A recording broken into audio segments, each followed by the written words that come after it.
looking for trouble. There's lots of trouble reported in Wall Street Journal, page C1.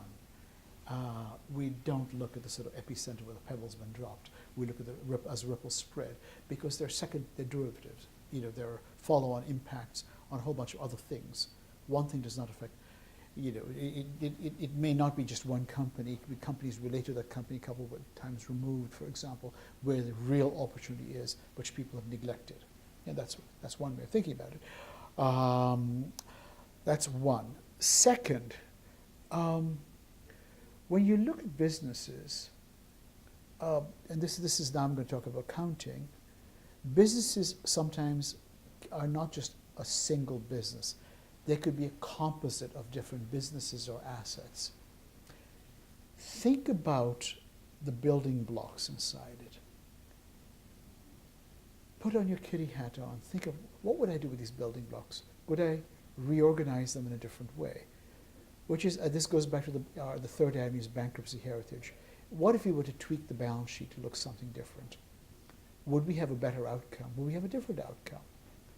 For example, a company could be made up of two businesses. One business is actually a very, very valuable, good business, but packaged into it is another business, which is a mediocre performer draining the resources from the first business.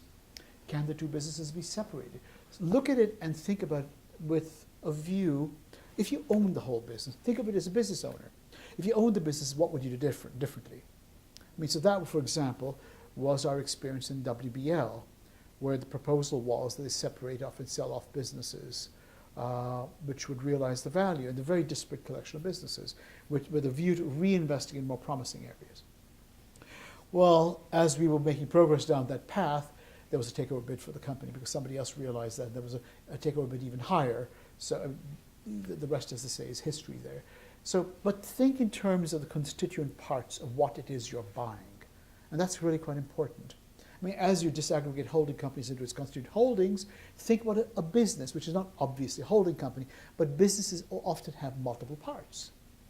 For example, look at Netgear. Netgear has a business-to-business part and a business-to-consumer, B2C part. Two very different business dynamics. Are they standalone? Potentially. Are they worth more? Probably. Think in imaginative terms. Think in terms of how you reconfigure the left-hand side of the balance sheet. That's sometimes where the opportunity lies.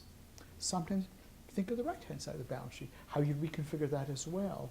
There may be creative ways to deal with that as well, to which ultimately sort of where benefits accrue to the shareholders. You think as a business owner, think not as a status quo, think in terms of the potential for resource conversion. That is to say, the potential for non-operating activities to add value to your investment. Now, thinking and arriving at the destination are two distinct things. It can take lots of heavy lifting. I wouldn't advise doing this in your spare time. But it is hard work. It is absolutely hard work because for change to happen, it takes heavy lifting. So.